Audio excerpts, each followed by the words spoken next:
When you eat processed foods, refined foods, you are eating foods very low in nutrients. Anytime you eat empty calories or foods that are void in nutrition, you end up depleting your reserves of vitamins and minerals, specifically B1, calcium, zinc, other B vitamins, and that creates a whole series of issues right there.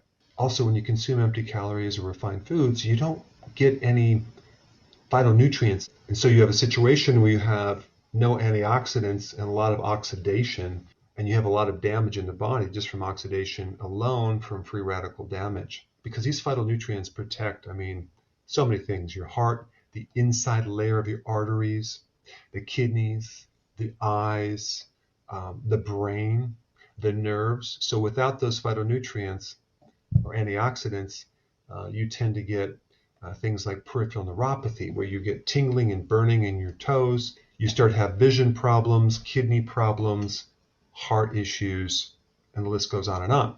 But there's something else I want to talk about. There are a lot of food additives in fast food: preservatives, colorings, things that enhance the texture of the food, the thickness of certain sauces and things. You have sweeteners, you have artificial sweeteners. But the one that I want to focus on now is things that enhance the flavors, okay?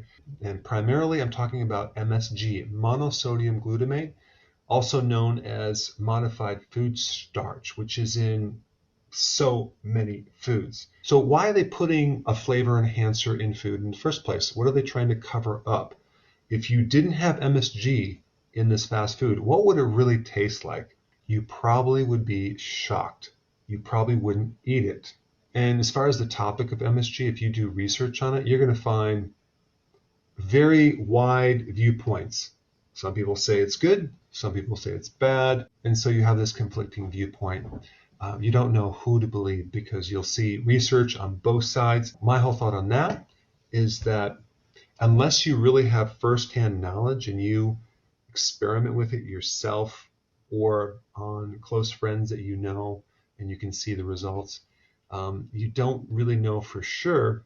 However, that being said, just from being in practice for 30 years, I have found that whatever the general consensus is of the mainstream thought, I tend to look in the opposite direction, and I don't trust that viewpoint because there's so much vested interest involved, and so I tend to go in the other direction.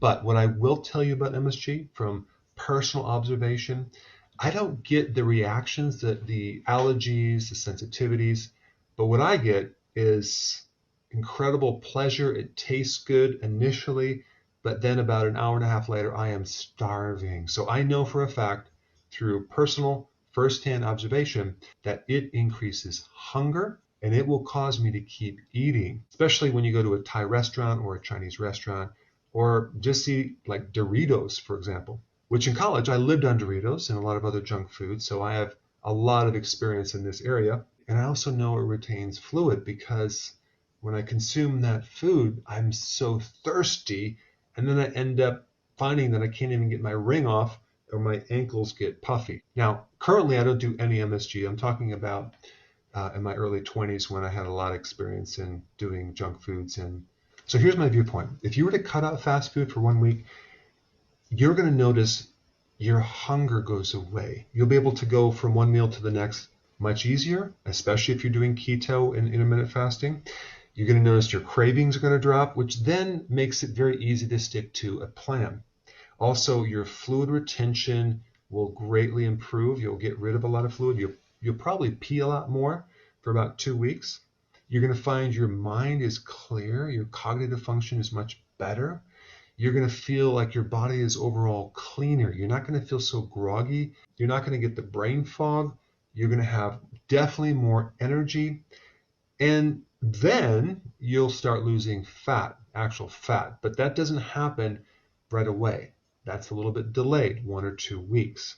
And so if you eat a lot of fast food, and by the way, back then, no one could have convinced me not to do fast foods. I was highly addicted. I had to hit bottom before I changed. But maybe you are different and a bit wiser.